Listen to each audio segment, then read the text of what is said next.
سفر فکر کے بحر بے قراں کا، سفر رفت تخیل کی کہکشاں کا، سفر گلہائے فن کے گلستاں کا، سفر روایت اردو زباں کا۔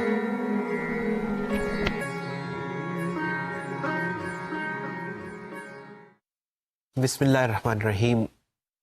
السلام علیکم۔ ورچوئل یونیورسٹی آف پاکستان کے سلسلہ تدریس میں بی ایڈ آنرز کا کورس مطالعہ اردو ادب 15واں لیکچر، اور میں فیصل کمال حیدری۔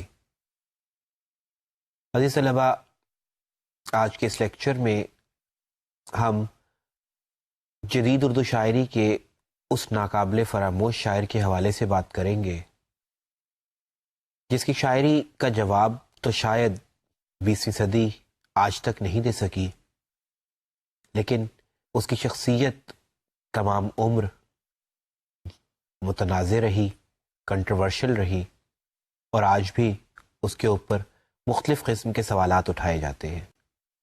لیکن ہمارا تعلق ادب سے ہے، اور ادب آج بھی اس کے معیار کا شاعر، اس کے معیار کا غزل گو، اس کے معیار کا نظم گو پیدا کرنے سے قاصر ہے۔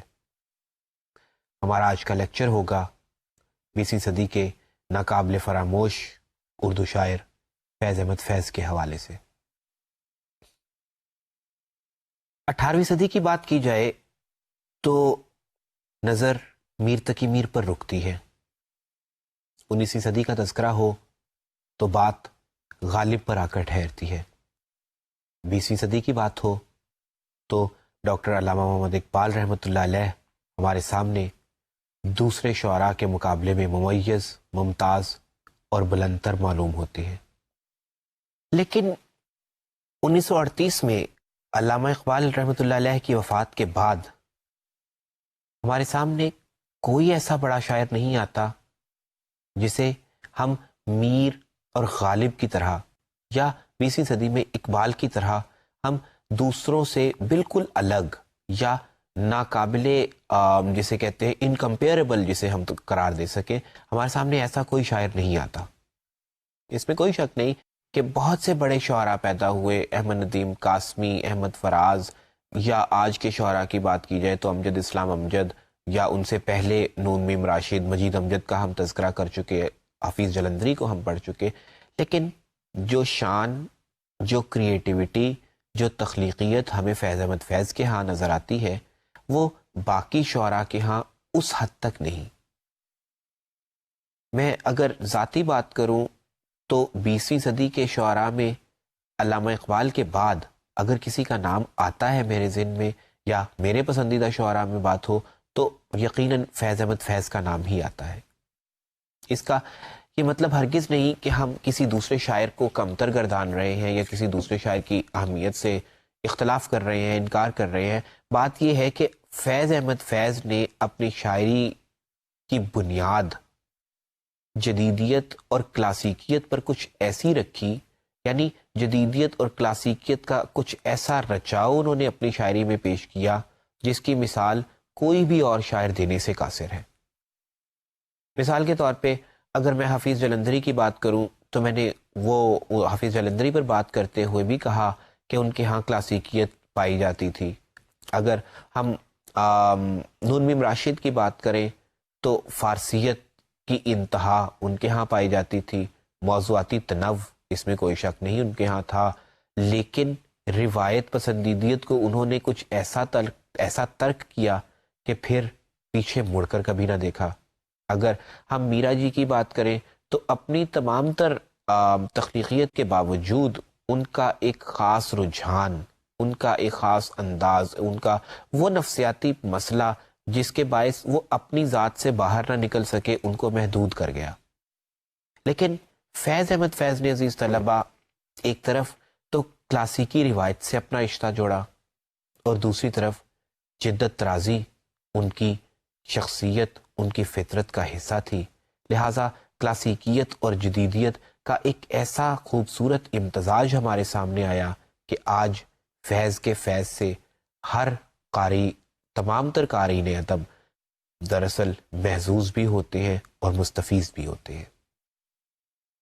فیض احمد فیض کی زندگی کیا تھی، ان کی کس نوعیت کے ان پر مسائل ہوئے یا کس نوعیت کی مشکلات کا انہیں سامنا رہا، کس قسم کے متضاد یا کس قسم کے متنازع خیالات ان کے حوالے سے پیش کیے جاتے ہیں، اس پر ہم تفصیلی نوعیت کی گفتگو کرنے کی پوزیشن میں نہیں، کیونکہ ہمیں ایک لیکچر میں ان کی زندگی کا احاطہ بھی کرنا ہے اور ان کے شعری اوصاف کا بھی، لہٰذا ہم سب سے پہلے ان کی زندگی کا خلاصہ دیکھتے ہیں اور بعد میں چند شعری اوصاف پر بات کرتے ہیں، کیونکہ دراصل وہ کنٹروورسیز یا وہ تنازعات جو ان کی شخصیت کے حوالے سے تھے، نہ تو ان سے ان کا ادب متاثر ہوا اور نہ ہی بطور ادب کے طالب علم ہمیں ان کنٹروورسیز میں الجھنا چاہیے، کیونکہ ان سے ادب کا کوئی تعلق نہیں۔ ادب ان کا زندہ و جاوید تھا، زندہ و جاوید ہے، اور آنے والی صدیوں میں 20ویں صدی کے ایک عظیم شاعر، ایک عظیم نظم گو، ایک انقلابی شاعر کے طور پر وہ ہمیشہ یاد کیے جائیں گے۔ سب سے پہلے ہم نظر کرتے ہیں ان کے حالات زندگی پر۔ فیض احمد فیض 13 فروری 1911 کو سیالکوٹ میں پیدا ہوئے۔ مری کالج سیالکوٹ سے انٹرمیڈیٹ کا امتحان پاس کرنے کے بعد گورنمنٹ کالج لاہور سے BA اور پھر MA انگریزی و عربی کے امتحان پاس کیے۔ یہیں ادب اور خصوصاً شاعری سے دلچسپی ہوئی۔ ان دنوں پطرس بخاری، تاثیر، سالک اور مجید ملک لاہور کی ادبی سرگرمیوں کا محور تھے۔ زندہ دلان لاہور کے نام سے ایک ادبی مجلس قائم ہوئی۔ اہل زبان پنجابی شعراء اور ادبا پر جو اعتراضات کرتے، یہ مجلس ان کا جواب دیتی تھی۔ رسالہ کارواں اسی مجلس کے تحت لاہور سے جاری ہوا۔ نوجوان شاعر فیض نے اپنی ابتدا اسی پلیٹ فارم سے کی۔ 1936 میں MAO کالج امرتسر میں انگریزی کے استاد مقرر ہوئے۔ یہاں صاحبزادہ محمود الظفر، سجاد ظہیر، ملک راج آنند، ڈاکٹر اشرف، زید احمد اور تاثیر کے ساتھ مل کر انجمن ترقی پسند مصنفین کی بنیاد رکھی۔ اسی سال فیض کا پہلا شعری مجموعہ نقش فریادی شائع ہوا تو ہندوستان کی ادبی فضا میں تہلکہ مچ گیا۔ اس زمانے میں ادب لطیف کی ادارت کے فرائض بھی سر انجام دیے۔ 1940 میں ہیلے کالج آف کامرس میں لیکچرار تعینات ہوئے۔ جنگ عظیم دوم کا آغاز ہوا تو فوج میں بھی خدمات سر انجام دیں۔ یہ سلسلہ 1946 تک جاری رہا۔ 1947 کے آغاز میں پاکستان ٹائمز میں ملازمت اختیار کی۔ امروز میں مدیر مسئول رہے۔ اس وقت تک آپ ایک نامور صحافی اور شاعر کی حیثیت سے اپنی پہچان بنا چکے تھے۔ قیام پاکستان کے بعد ٹریڈ یونین فیڈریشن کے نائب صدر مقرر ہوئے۔ مزدور نمائندے کی حیثیت سے جنیوا اجلاس میں شرکت کی۔ 1951 میں پاکستان سیفٹی ایکٹ کے تحت راولپنڈی سازش کیس میں گرفتار ہوئے۔ مقدمے کے بعد انہیں قید و بند کی صعوبتیں برداشت کرنا پڑیں۔ ان کا دوسرا شعری مجموعہ دستے صبا جیل ہی میں مرتب ہوا۔ اس کے علاوہ تنقیدی مضامین کا مجموعہ میزان بھی جیل ہی میں سپرد قلم ہوا۔ انسان دوستی کی بنا پر ان کو لینن پیس پرائز سے سرفراز کیا گیا۔ رہائی کے بعد اسماعیل کالج کراچی کے پرنسپل کی حیثیت سے خدمات سر انجام دیں۔ اس کے علاوہ national council of arts Karachi سے منسلک رہے اور حکومت پاکستان کے ثقافتی مشیر بھی رہے۔ فیض 20 نومبر 1984 کو خالق حقیقی سے جا ملے۔ جدید اردو غزل اور اردو نظم کی روایت فیض کے بغیر مکمل نہیں ہوتی۔ انہیں رنگ تغزل اور رزمیہ نظم دونوں پر کمال مہارت تھی۔ رومان اور حقیقت کے بہترین امتزاج نے انہیں غزل میں نظم کا لہجہ اور نظم گوئی میں تغزل کی لطافت اختیار کرنے پر قادر کیا۔ یہی وجہ ہے کہ وطن کے نوحوں پر محبوب کے فراق کے بیان کا گمان ہوتا ہے اور محبوب کا وصل وطن کی فصل گل کا ترجمان لگتا ہے۔ منفرد تصور عشق، عہد حاضرہ کی اقدار اور سیاسی رویوں پر تنقید، منفی معاشرتی رویوں کی تنسیخ اور انسان دوستی کی تبلیغ فیض کے محبوب موضوعات ہیں۔ عزیز طلبہ، فیض احمد فیض نے آنکھ کھولی تو مسلمانان ہند قدر خواب غفلت سے بیدار ہونے لگے تھے۔ میں حفیظ جلندری کے باب میں ہندوستان کے معاشرتی حالات کے متعلق بات کر چکا، ہم نے سیاسی پہلوؤں پر بھی نظر کی، اور بیسکلی کیونکہ حفیظ جلندری 1900 سے 1982 تک کے تھے یا 1982 سے تک ان کا دور تھا، لہٰذا ہم نے تقسیم ہند سے قبل کی بات بھی کی اور تقسیم ہند کے بعد کی بھی۔ اب اگر ادبی پہلو کی بات کروں تو جب فیض احمد فیض نے شاعری کا آغاز کیا ہوگا، یعنی کم و بیش 15-16 سال کی عمر میں یا 15 سے 20 سال کی عمر کے دوران، تو اس وقت اردو ادب پر رومانویت کا غلبہ تھا، یعنی وہ فطرت پسندیدیت کہ جس کے تحت شعراء حقائق سے دور ایک ایسی خیالی دنیا بسا کر تسکین حاصل کرنا چاہتے تھے کہ جس میں غم و اندوہ کا کوئی نشان نہ ہو، ہر شے مثالی نوعیت کی ہو۔ اس کی ایک وجہ تو ظاہر ہے کہ ہندوستان میں مسلمانوں کی محکومی یا غلامی تھی، یا اہل ہند کی غلامی مجموعی طور پہ تھی، کیونکہ ہندوستان میں رہنے والے ہندو بھی دراصل انگریزوں کے غلام ہی تھے، لہٰذا تمام تر ادبا خواہ وہ مسلمان ہو یا ہندو دراصل اس غلامی کی زنجیروں کو توڑنے کی کوشش میں حقیقت سے فرار اختیار کر کے اپنا خیالستان آباد کر رہے تھے۔ اس کے بعد ترقی پسندیدیت کا دور آیا تو انقلاب کے نعرے ہر طرف سے سنائی دینے لگے، پھر تقسیم ہند، پاکستان کا وجود، پاکستان کا قیام، اور پھر پاکستان کے سیاسی مسائل۔ بہرحال ادب نے کبھی رومانویت کی چاشنی دیکھی، کبھی ترقی پسندیدیت کی ترشی، اور پھر قیام پاکستان کے بعد اپنے ہی حاکموں کے ہاتھوں ادب کبھی دبایا گیا اور کبھی روندا گیا۔ فیض احمد فیض نے ان تمام تر ذائقوں سے اپنی شاعری کو ترتیب دیا۔ ہم دیکھتے ہیں کہ نقش فریادی کے پہلے حصے میں، نقش فریادی جو فیض احمد فیض کی سب سے پہلی کتاب ہے، سر راہ میں یہ تذکرہ کرتا چلوں کہ فیض احمد فیض کی تمام تر کتابیں ان کے مجموعے یعنی کلیات نسخہ وفا کی صورت میں محفوظ کر لی گئی ہیں۔ ان کی سب سے پہلی کتاب نقش فریادی تھی۔ نقش فریادی کی پہلے حصے کی نظمیں 1928-29 سے 33-34 تک کی ہیں۔ یہ وہ دور ہے عزیز طلبہ جب اردو ادب پر کیونکہ رومانویت غالب تھی، لہٰذا فیض کی ابتدائی شاعری میں بھی ہمیں ٹپیکل رومانوی لہجہ محسوس ہوتا ہے، دیکھنے کو ملتا ہے۔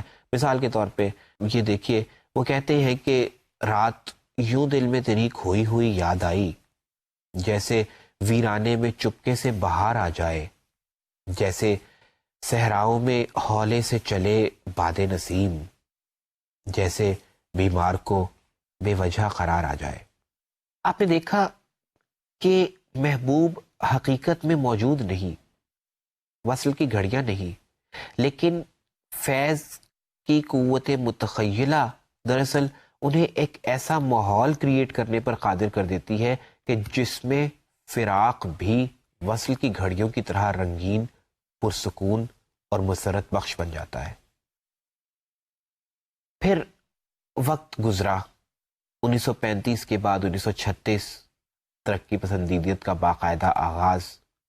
وہ ترقی پسندیدیت جو روسی فلسفے اور مارکسزم کے نتیجے میں ہندوستان میں آ رہی تھی، وہ مارکسزم جو جدلی مادیت پر یقین رکھتا تھا، طبقاتی کشمکش پر یقین رکھتا تھا، جس کے نزدیک سرمایہ داریت کے خلاف بغاوت ہی دراصل زیریں طبقے کا اول و آخر مقصد ہونا چاہیے تھا، اس ترقی پسندیدیت نے ادب کا رخ بالکل یوں کہہ لیجئے کہ یکلخت بدل کر رکھ دیا۔ اس ترقی پسندیدیت کے نتیجے میں انقلابی شاعری کی گئی، انقلابی ادب تخلیق کیا گیا۔ فیض احمد فیض شروع ہی سے ترقی پسند تحریک کا حصہ تھے، انہوں نے بڑھ چڑھ کر اس تحریک میں حصہ لیا، اور بعد میں شاید اسی کی پاداش میں انہیں بہت سے مصائب و آلام کا سامنا بھی کرنا پڑا۔ بہرحال وہ بعد کا قصہ، لیکن ادبی اعتبار سے اگر میں بات کروں تو وہ رومانویت جو فیض سمیت دیگر بہت سے اردو شعراء پر طاری تھی، ترقی پسندیدیت کے آ جانے کے باعث چھٹ گئی۔ اب جب آپ کسی خیالی زندگی سے نکل کر حقیقت میں آتے ہیں تو یکلخت حقیقت کی تلخیاں آپ کو کچھ ایسا یوں کہہ لیجئے کہ اس طرح متاثر کرتی ہیں کہ آپ ایک دم مایوس اور کسی حد تک قنوطی ہو جاتے ہیں۔ کیوں کیونکہ خیالی زندگی میں سب کچھ آپ کی مرضی کے عین مطابق ہوتا ہے، لیکن حقیقت وہ ہوتی ہے جو وہ ہوتی ہے، یعنی حقیقت آپ کی مرضی کے مطابق نہیں ہوتی۔ لہٰذا ہم ایک دم اس مایوسی کا شکار ہوتے ہیں کہ ہم نے جو سوچا تھا، ہم نے جو چاہا تھا، ہم نے جس چیز کا خواب دیکھا تھا، جب وہ ہمیں حقیقت میں نہیں ملتی تو ہم پر ایک غم و اندوہ کی کیفیت طاری ہوتی ہے، اور وہ غم و اندوہ کی کیفیت بالآخر ہمیں کسی حد تک مایوس کر دیتی ہے۔ فیض کی نظم یاس اسی نوعیت کی کیفیت ہمارے سامنے لے کر آتی ہے۔ وہ کہتے ہیں کہ بربتے دل کے تار ٹوٹ گئے ہیں، زمیں بوس راحتوں کے محل، مٹ گئے قصہ ہائے فکر و عمل، بزم ہستی کے جام پھوٹ گئے، چھن گیا کیف کوثر و تسنیم، انتظار فضول رہنے دو۔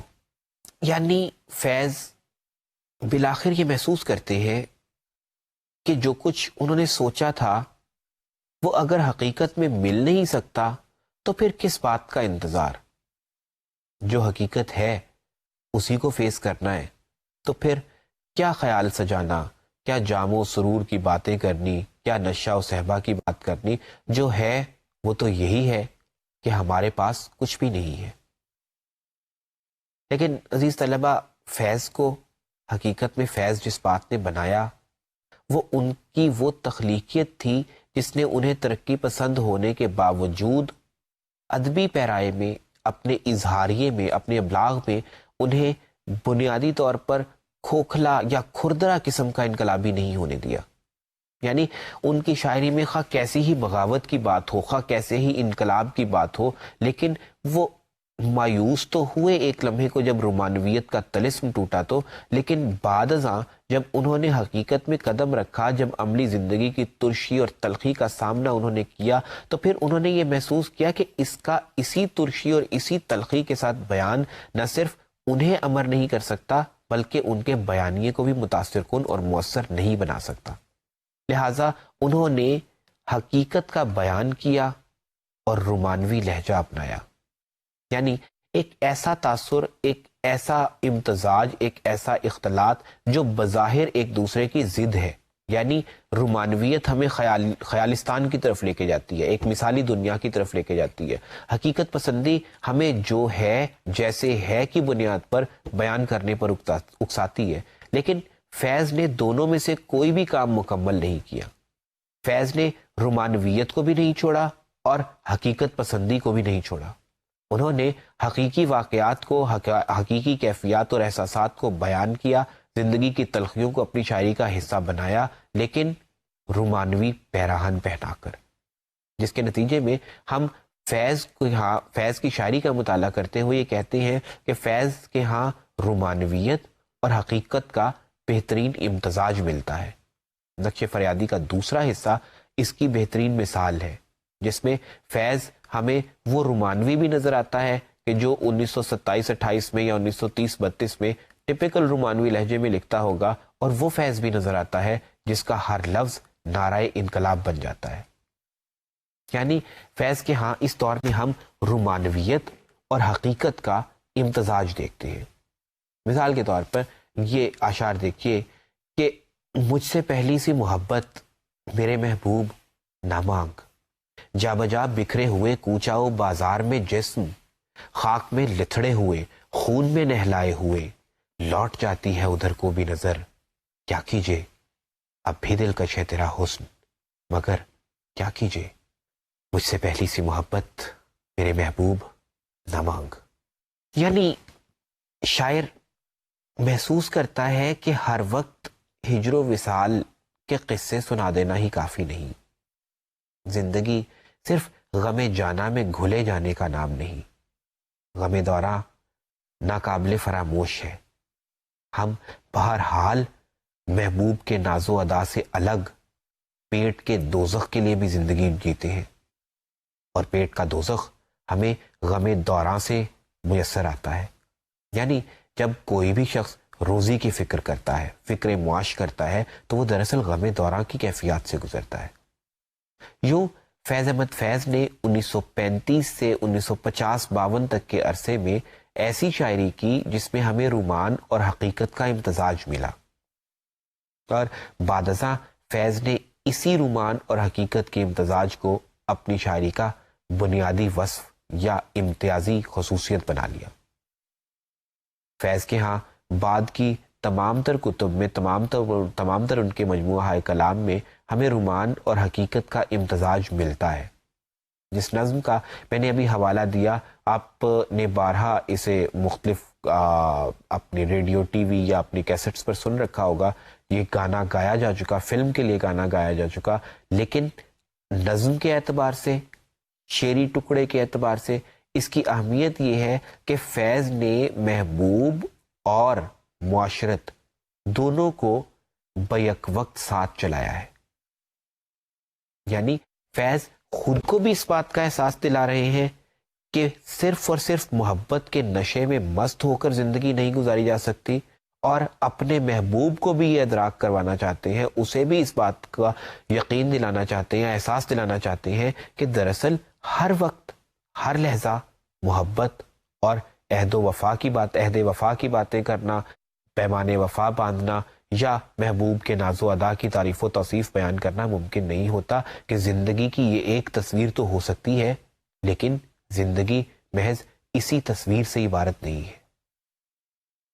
چنانچہ فیض نے رومان اور حقیقت کو بیک وقت ہمارے سامنے پیش کیا. فیض کی شاعری کا تحیر یا فیض کی شاعری میں احساس تحیر ہمیں اس وقت نظر آیا جب فیض قیام پاکستان کے بعد راولپنڈی سازش کیس کے نتیجے میں جیل میں گئے. بہت کچھ ہوتا ہے عزیز طلبہ، ہم بہت سے خواب رکھتے ہیں، لیکن جب وہ خواب پورے نہیں ہو پاتے تو ہم اپنے طور پر بہت سی کوششیں کرتے ہیں، بہت سی کاوشیں کرتے ہیں کہ جو ہم چاہتے تھے وہ ہو جائے، جو ہم چاہتے تھے ہم اسے حقیقت میں پا لیں. فیض کے وہ مصرے آپ نے سن رکھے ہوں گے، یہ داغ داغ اجالا، یہ شب گزیدہ سحر، وہ انتظار تھا جس کا، یہ وہ سحر تو نہیں. دراصل فیض نے 1947 کے بعد یہ محسوس کر لیا تھا کہ ہم جو کچھ حاصل کرنا چاہتے تھے، جو دراصل ہماری منزل ہونی چاہیے تھی، ہم اس طرف کو نہیں بڑھ رہے تھے. یعنی 14 اگست 1947 کی وہ صبح جو ہم نے دیکھ تو لی تھی، لیکن ہم نے یہ محسوس نہیں کیا تھا کہ اس کی شفق کی سرخی میں کتنے بے گناہوں کا لہو شامل تھا. وہ لکیر کہ جس نے ہندوستان کو پاک و ہند میں تقسیم کر دیا تھا، اس لکیر میں کتنے نوجوان، بوڑھے، بچے شامل تھے کہ جن کی لاشیں گری تھی، اس حد پر جن کی لاشیں گری تھی. وہ بنیاد کہ جس نے پاکستان کو آزاد مملکت بنایا تھا، اس بنیاد میں کتنے لوگوں کا لہو شامل تھا. ہم لوگ اس بات کو فراموش کرتے جا رہے تھے.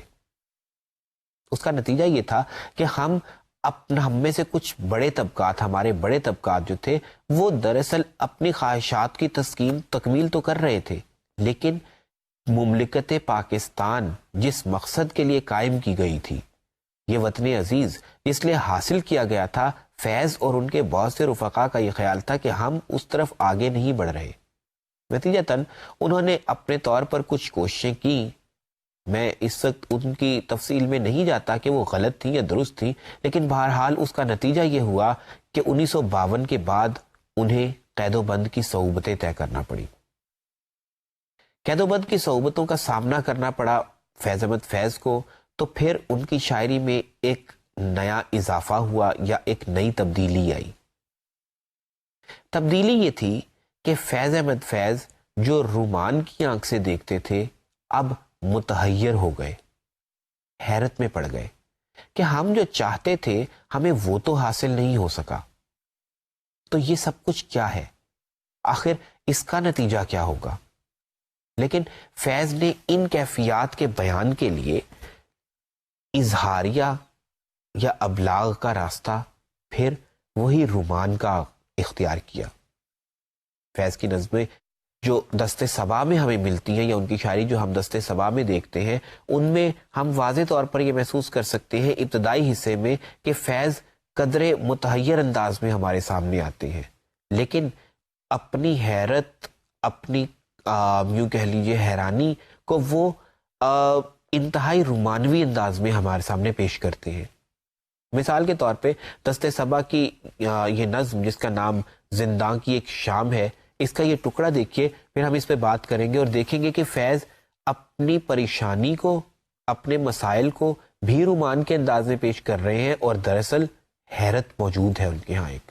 یعنی وہ کہتے ہیں کہ شام کے پیچ و خم ستاروں سے زینہ زینہ اتر رہی ہے رات، یوں صبا پاس سے گزرتی ہے، جیسے کہہ دی کسی نے پیار کی بات، صحن زنداں کے بے وطن اشجار، سرنگوں محو ہیں بنانے میں، دامن آسماں پہ نقش و نگار. عزیز طلبہ، آسمان کے دامن پر نقش و نگار انسان کو متحیر کرتے ہیں، کیونکہ ان نقوش تک نہ تو ہماری پہنچ ممکن ہے اور نہ ہم مکمل طور پر کلیئرٹی کے ساتھ ان سے کوئی نتیجہ اخذ کر سکتے ہیں. فیض ہمارے سامنے ان مصروں میں اس قیدی کے روپ میں آ رہے ہیں کہ جو جیل کی بلند و بانگ دیواروں سے باہر تو نہیں جا سکتا، ہاں آسمان پر بننے والے نقوش سے کچھ نتیجے اخذ کرتا ہے، زندگی کو سمجھنے کی کوشش کرتا ہے، فلسفہ زیست کی حقیقت کو جاننے اور پہچاننے کی کوشش کرتا ہے. لیکن اس قید و بند میں ابھی کیونکہ یہ آغاز کے دن تھے، لہٰذا فیض کے ہاں یہاں بھی رومانویت ہے. لیکن بعد ازاں زندہ نامہ میں جب یہ قید بڑھتی چلی جاتی ہے تو پھر فیض کے ہاں رومانویت تو موجود رہتی ہے، لیکن مایوسی کا غلبہ قدرے کسی حد تک بڑھ جاتا ہے. ان کی نظم اے روشنیوں کے شہر میں یہ صورت واضح طور پر دیکھی جا سکتی ہے. وہ کہتے ہیں کہ سبزہ سبزہ سوکھ رہی ہے پھیکی زرد دوپہر، دیواروں کو چاٹ رہا ہے تنہائی کا زہر، دور افق تک گھٹتی بڑھتی اٹھتی گرتی رہتی ہے، کوہر کی صورت بے رونق دردوں کی گدلی لہر، بستا ہے اس کوہر کے پیچھے روشنیوں کا شہر، اے روشنیوں کے شہر. یعنی ایک وقت تھا، گزشتہ ٹکڑے میں ہم نے دیکھا کہ فیض اپنی قید کو رومانی انداز میں بیان کر رہے ہیں. یہاں پر فیض مایوس ہو جاتے ہیں، یعنی یہاں پہ وہ اس زندانی سے قدرے چڑھتے ہوئے محسوس ہوتے ہیں. ایک ایسا انداز، ایک ایسا طریقہ کہ جس میں وہ اپنی قید سے قدرے تنگ آتے ہوئے محسوس ہو رہے ہیں، اور اب انہیں امید کی کرنیں بھی قدرے کم نظر آتی ہیں. یعنی دن دہاڑے صبح کی روشنی میں ان کو امید نہیں، بلکہ ان کے لیے تو ہر چڑھنے والا سورج دراصل زرد دوپہر کا پیغام لا رہا ہے. ان کے لیے تو ہر اترنے والی شام سیاہیوں کا پیغام لا رہی ہے. باہر روشنی ہوتی ہے تو ہوتی رہے، لیکن اندر تنہائی ہے، اندر قید ہے، اندر تاریکی ہے. یہ وہ دور ہے عزیز طلبہ جب فیض احمد فیض حیدرآباد جیل میں قید تھے، اور اس وقت روشنیوں کا شہر کراچی کو کہا جاتا تھا. تو اس نظم میں وہ کراچی سے خطاب کرتے ہوئے کہتے ہیں کہ سب کچھ ہوگا، ٹھیک ہے، روشنیاں بھی ہیں، سب کچھ ہے، لیکن فیض کے لیے تمام تر مثبت خیالات رکھنے کے باوجود ان کے لیے تو ہر چڑھتا ہوا دن زرد دوپہر کا پیامبر ہوتا ہے. ان کی تنہائی انہیں کھائے جاتی ہے، کیونکہ ان کے لیے امید کی کوئی کرن نہیں، کیونکہ ان کے لیے جیل کی اونچی دیواروں سے پھاندنا، جیل کی اونچی دیواروں کے باہر جھانکنا ممکن نہیں. لہٰذا وہ قدرے مایوس ہمیں نظر آتے ہیں یہاں پر. یوں فیض احمد فیض کی زندگی، ان کی شاعری دونوں ارتقائی مراحل سے گزرے اور ان میں تبدیلیاں آتی رہی. ہم نے دیکھا کہ فیض کی شاعری پہلے رومانوی لہجے میں ڈھلی، پھر ترقی پسندوں کا دور آیا تو انہوں نے انقلاب کے نعرے بھی لگائے، اور بعد ازاں جب پاکستان کے قیام کے بعد وہ ایک میچور شاعر کے طور پہ، ایک پختہ تر شاعر کے طور پر سامنے آئے، تو انہوں نے رومان اور حقیقت کو بیان کرنے کا ایک ایسا طریقہ اختیار کیا یا ایک ایسا اسلوب دیا کہ جس کی مثال یا جس کا اتباع آج بھی کوئی شاعر اس قدر پختہ تر انداز میں نہیں کر پایا جس کا اظہار جتنا کہ فیض احمد فیض نے کیا. یوں فیض کی شاعری ارتقائی مراحل سے گزری، پہلے رومانوی ہوئی، پھر حقیقت پسندی کی طرف بڑھی اور پھر پختہ تر ہو کر رومان اور حقیقت کا امتزاج بن گئی. یہ تو تھا فیض کی شاعری کا ارتقائی پہلو. اب ہم بات کرتے ہیں فیض کی شاعری کی کچھ مجموعی خصوصیات کے حوالے سے. فیض کی شاعری کا ایک بڑا وصف ان کا منفرد تصور عشق ہے. منفرد تصور عشق سے مراد یہ ہے کہ فیض کے ہاں میر کا سا دھیما پن بھی پایا جاتا ہے اور غالب کی سی انانیت بھی. فرق یہ ہے کہ فیض میر کی طرح دھیمے بہت کچھ یوں کہہ لیجئے کہ بہت کم عرصے کے لیے رہتے ہیں، زیادہ تر ان کے ہاں غالب کی انانیت دیکھی جا سکتی. میر کو بھی اپنی ذات پر فخر تھا، لیکن وہ اس کا اظہار اس انداز میں نہیں کر پائے جیسا کہ غالب نے کیا.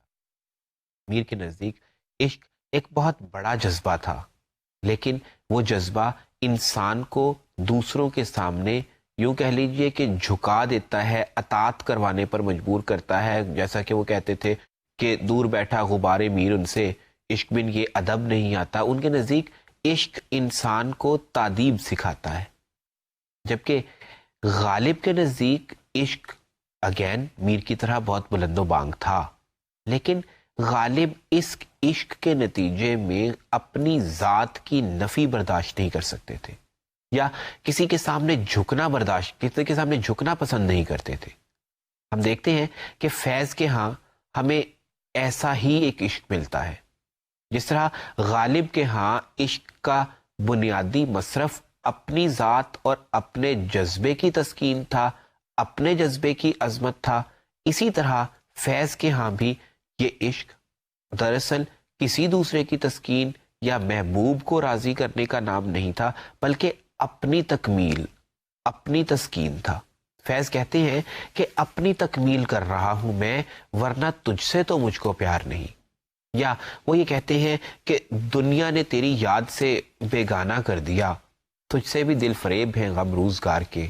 اسی طرح سے وہ کہتے ہیں کہ گر بازی عشق کی بازی ہے، جو چاہے لگا دو ڈر کیسا، گر جیت گئے تو کیا کہنا، ہارے بھی تو بازی مات نہیں. یعنی آپ دیکھیے کہ کسی بھی صورت میں فیض دوسرے کے لیے بات نہیں کر رہے. ان کے نزدیک عشق کا جذبہ ایک ایسا عظیم ترین جذبہ ہے جو نہ جانے محبوب پہ کس نوعیت کے اثرات مرتب کرے گا. دراصل ان کو اس بات کا یقین ہے کہ عشق ایک ایسا مضبوط اور مؤثر قسم کا جذبہ ہے جو انسان کی ذات کو مکمل کر دیتا ہے.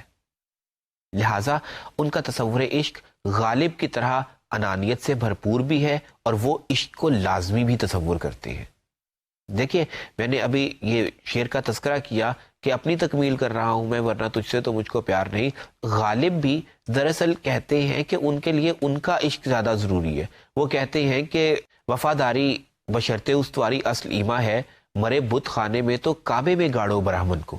یعنی دراصل عشق پر قائم رہنا ضروری ہے، کس سے کیا گیا کیا کیا گیا یہ ضروری نہیں. یعنی جذبہ میرا ہے، لہٰذا میں جس پہ بھی اس کو فدا کروں، دراصل میرے لیے یہ ضروری ہے کہ میں نے اپنے آپ کو سکون دیا یا نہیں. ایک اور شعر میں غالب نے کہا تھا کہ مت پوچھ کہ کیا حال ہے میرا تیرے پیچھے، تو دیکھ کہ کیا رنگ ہے تیرا میرے آگے. یعنی غالب کے لیے بھی مسئلہ ان کی ذات تھی اور فیض کے لیے بھی اہمیت ان کی اپنی ذات کی ہے. یوں فیض ہمارے سامنے ایک ایسے منفرد تصور عشق کے ساتھ آتے ہیں جو 20ویں صدی میں انہیں دوسروں کے تصور عشق سے الگ کر دیتا ہے، یا 20ویں صدی کے مروجہ تصور عشق سے ان کے تصور عشق کو الگ کر دیتا ہے. فیض کی شاعری کی دوسری اہم خصوصیت سیاسی حالات کا بیان تھا، سیاسی اور معاشرتی حالات کا بیان تھا. یعنی انہوں نے یہ محسوس کر لیا تھا بہت جلد ہی کہ صرف رومان ادبی عظمت کا معیار نہیں ہو سکتا. لہذا انہوں نے معاشرے پر نظر کی، ادب برائے زندگی کو محسوس کیا، ادب برائے مقصد کی بات کی. یہ وہ نکات ہیں، یہ وہ بنیادیں ہیں جو دراصل ترقی پسند تحریک کو فراہم ہوئی تو وہ آج بھی زندہ ہے. یعنی ترقی پسندوں نے یہ نعرہ بلند کیا کہ صرف ادب برائے ادب تخلیق کر لینا عظمت کی دلیل نہیں ہو سکتا، صرف طبع حساس کے لیے تخلیقی شعور کی بات کرنا کوئی بڑی بات نہیں. وہ ادب جو معاشرے کے لیے فائدہ مند نہ ہو، وہ ادب کہ جس میں معاشرہ زندہ و جاوید چلتا پھرتا نظر نہ آئے، وہ ادب کہ جس میں حسن و جمال کے ساتھ معاشرے کی کریہ تصویریں موجود نہ ہو، وہ ادب کبھی ہمیشہ ہمیشہ زندہ نہیں رہ سکتا.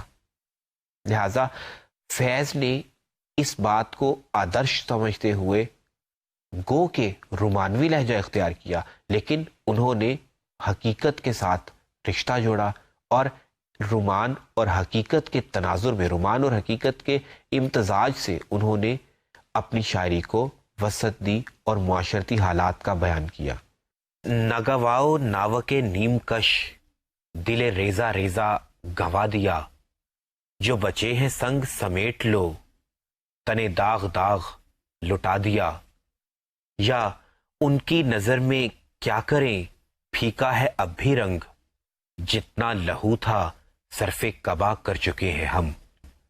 اب دیکھیے جب وہ یہ کہتے ہیں کہ نہ گواؤ ناوک نیم کش دل ریزہ ریزہ گوا دیا، تو شاید اوپری سطح پر اگر اس کا مطالعہ کیا جائے تو یہ ٹپیکل تغزل، رنگ تغزل میں لکھا گیا شعر ہے. لیکن اگر تھوڑا سا غور سے اس کا مطالعہ کیا جائے تو تنے داغ داغ لٹا دینے کا مطلب یہ ہے کہ ہم جتنی کوشش کر سکتے تھے، ہم جتنی ایفرٹس کر سکتے تھے، جتنی جدوجہد کر سکتے تھے ہم نے کر لی، لیکن ہم مسائل کو، ہم معاشرتی بدحالی کو راہ راست پر نہیں لا سکے، درست نہیں کر سکے. اسی جدوجہد میں، اسی سعی میں دراصل ہمارے پاس خون کی جتنی بوندیں تھیں، ہمارے لہو کا ایک ایک قطرہ لٹ گیا، تنے داغ داغ ریزہ ریزہ ہو گیا، لیکن معاشرہ درست نہ ہو سکا.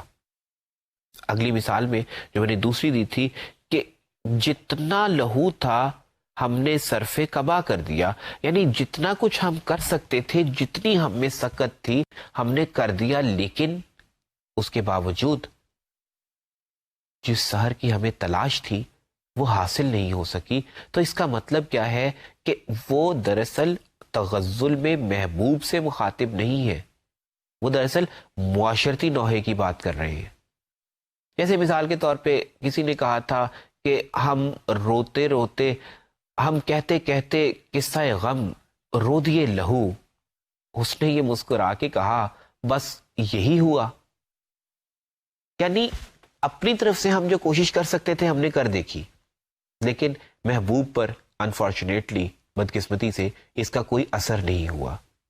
اب معاشرتی احوال اس میں کیوں کر بیان ہوتا ہے کہ دراصل یہاں پر مخاطب محبوب نہیں بلکہ معاشرہ ہے، جس کے لیے ہم نے خواہ کتنی ہی کوششیں کر لی لیکن اس کے باوجود ہم اسے درست نہ کر سکے.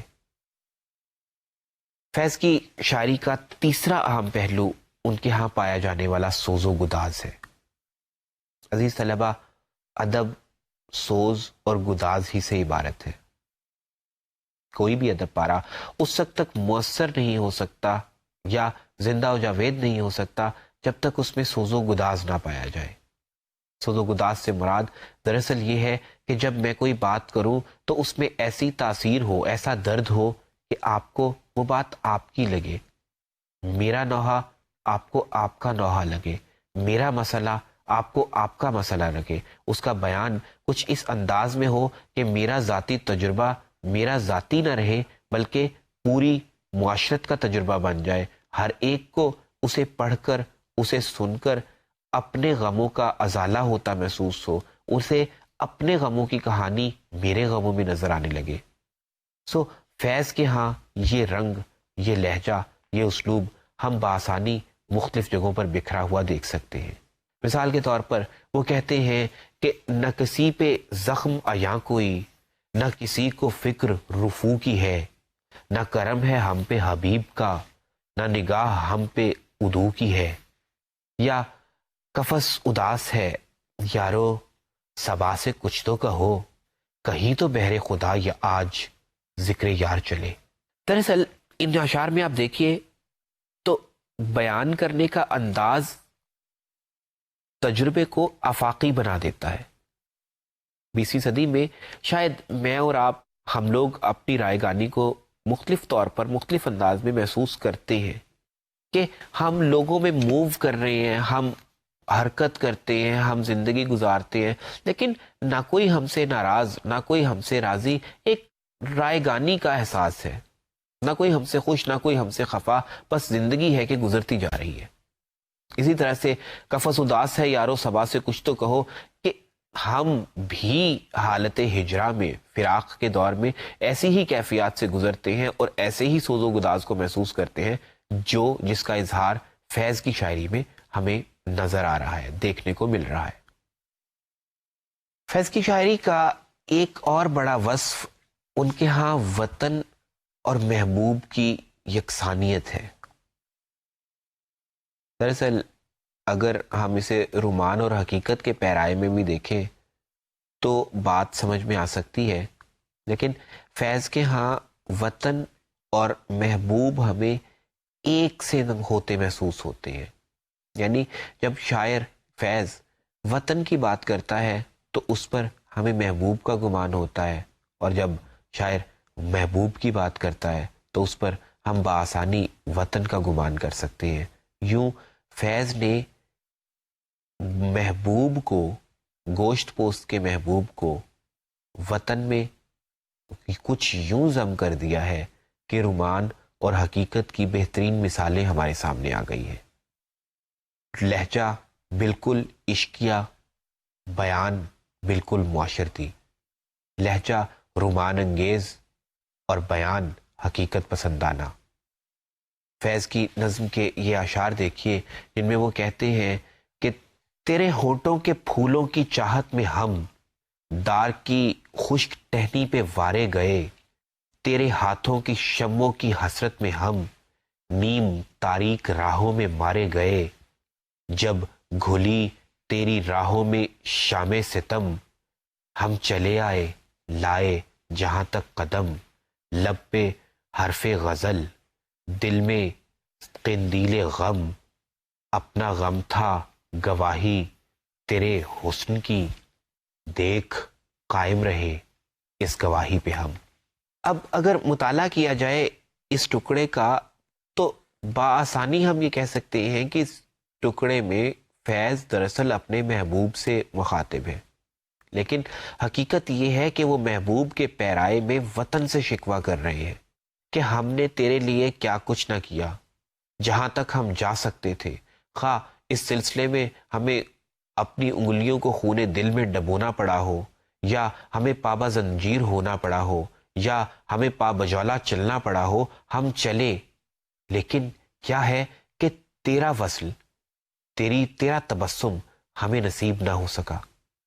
دراصل عزیز طلبہ، فیض کے حوالے سے خواہ کوئی بھی بات کی جائے، اس میں کوئی شک نہیں کیا جا سکتا کہ فیض ہر لحظہ وطن سے محبت کرتے تھے۔ ان کے نزدیک وطن انہیں اتنا ہی عزیز تھا جتنا کہ انہیں اپنا محبوب ہو سکتا تھا۔ بسد افسوس کہ وطن نے انہیں اسی طرح غم دیے، ان سے اسی طرح کا جدائی کی جیسا کہ کوئی محبوب عاشق صادق کے ساتھ کیا کرتا ہے۔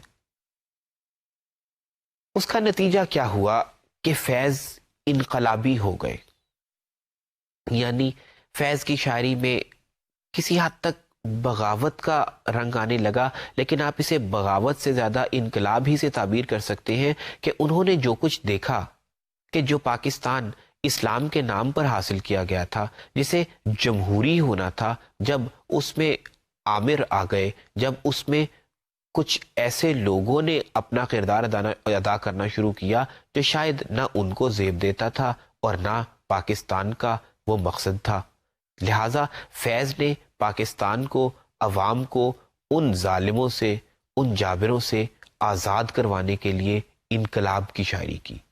وہ انقلاب کی شاعری کہ جس میں وہ عوام کو ابھارنا چاہتے تھے کہ وہ اپنے حق کو جو ان کو دیا جانا چاہیے تھا اگر نہیں مل سکا تو وہ آگے بڑھ کر چھین لے.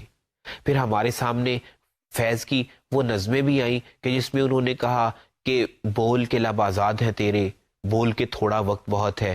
پھر وہ نظمیں بھی آئیں کہ جس میں انہوں نے کہا کہ لازم ہے کہ ہم بھی دیکھیں گے، ہم دیکھیں گے جب راج کرے گی خلق خدا. پھر ان کے ہاں وہ نظمیں بھی ملی، وہ معروف نظم کہ جس میں انہوں نے کہا کہ اے خاک نشینو اٹھ بیٹھو، وہ وقت قریب آ پہنچا ہے جب تخت گرائے جائیں گے، جب تاج اچھالے جائیں گے، اب ٹوٹ گریں گی زنجیریں، اب زندانوں کی خیر نہیں، جو دریا جھوم کے اٹھے ہیں تنکوں سے نہ ٹالے جائیں گے. کٹتے بھی چلو بڑھتے بھی چلو، بازو بھی بہت ہے سر بھی بہت، چلتے بھی چلو کہ اب ڈیرے منزل ہی پہ ڈالے جائیں گے. یعنی انقلاب، اور ایسا انقلاب کہ جس کے بعد انہیں یقین تھا کہ اگر ایک مرتبہ عوام کا جمع غفیر، اگر عوام کا سمندر ان کے ساتھ ہو جائے تو پھر وہ عوام کے لیے، عوام کے حقوق کے لیے دراصل آمران وقت سے ملک کو آزاد کروا ہی لیں گے. عزیز طلبہ، ہم فیض کے حوالے سے رومان کی بات کریں، حقیقت کی بات کریں، ان کے تصور وطن کی بات کریں، تصور محبوب کی بات کریں، یا انقلاب کی، ہر لحظہ ہم یہ دیکھتے ہیں کہ وہ کسی بھی قیمت پر فن پر سودا نہیں کرتے. یعنی انہیں الفاظ پر کچھ ایسی قدرت ہے کہ وہ کلاسیکی رچاؤ کو بھی ساتھ لے کر چلتے ہیں. خاص طور پر غالب کی زمینیں، غالب کی اصطلاحات، غالب کی تراکیب، یعنی آپ نقش فریادی کی بات کر لیجئے، یا دست تہ سنگ کی بات کر لیجئے، یا زندہ نامہ ہو، یا دست صبا، یا سر وادی سینا، یہ وہ سارے کی ساری تراکیب ہیں جو دراصل انہوں نے غالب سے مستعار لی تھی. ان کے پہلے مجموعے کا نام نقش فریادی تھا، تو غالب کے دیوان کی پہلی غزل نقش فریادی ہے کس کی شوخی تحریر کا تھا. یعنی ان کے ہاں کلاسیکیت موجود تھی. دوسری طرف جدیدیت کی بات کی جائے تو انہوں نے آزاد نظم میں اپنی بات کہی. انہوں نے نہ صرف آزاد نظم کو وسیلہ اظہار بنایا بلکہ انہوں نے غزلیں کہیں تو کچھ ایسے انداز میں کہ ان کی غزل پر نظم کا گمان ہوتا تھا، اور ان کی نظم کی بات کی جائے تو ان کی نظم پر غزل کا گمان ہوتا تھا. میں اگلے لیکچر میں جب آپ کو شامل نصاب ان کا نمونہ کلام پڑھاؤں گا تو آپ دیکھیے گا کہ ان کی نظم جو ہم نے آپ کے لیے منتخب کی، یعنی ڈھاکہ سے واپسی پر، اور ان کی غزل جو آپ کو پڑھائی جائے گی، ان دونوں میں آپ نظم پر غزل کا اور غزل پر نظم کا گمان کر سکتے ہیں. یوں فیض نے اپنی بات بھی کہی، جو وہ کہنا چاہتے تھے وہ بھی انہوں نے کہا، اور شعری تجربات بھی کیے، کلاسیکیت کو بھی ساتھ رکھا. یوں یہ ساری کی ساری باتیں مل کر فیض کو حقیقتاً جدید اردو شاعری میں ناقابل فراموش کر گئی. یوں عزیز طلبہ، آج کے لیکچر میں ہم نے بات کی فیض احمد فیض کی شاعری کے حوالے سے.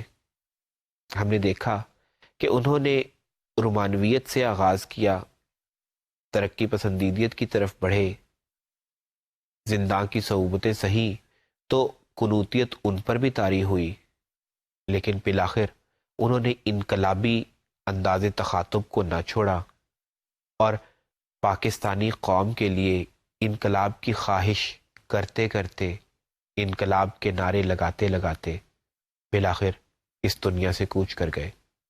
لیکن ان کی شاعری آج بھی ہمارے دلوں کو گرماتی ہے.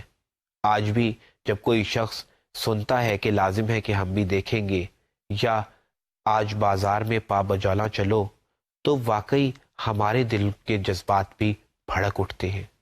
اور یہی دل کے جذبات ہیں کہ جن کو بھڑکانے کے لیے فیض نے یہ شاعری کی تھی. ہمیں دیکھنا یہ ہے کہ اگر کوئی شخص ہمیں ہمارا حق نہیں دیتا تو کیا ہم یہ حق نہیں رکھتے کہ ہم اپنا حق چھین لیں؟ یہ وہ آدرش تھا جو فیض نے ہمیں دیا تھا. اے کاش کہ ہم آج پھر سے اس آدرش کو محسوس کر لیں تو شاید ہماری آج کے بہت سے غم و آلام کا ازالہ ہو سکتا ہے۔ اس بات کے متعلق سوچئے گا اور کوشش کیجئے گا کہ ہم ادب سے پریکٹیکلی افادی اعتبار سے کچھ حاصل کرنے کی کوشش کریں۔ آپ سے ملاقات ہوگی اگلے لیکچر میں، تب تک کے لیے اللہ حافظ۔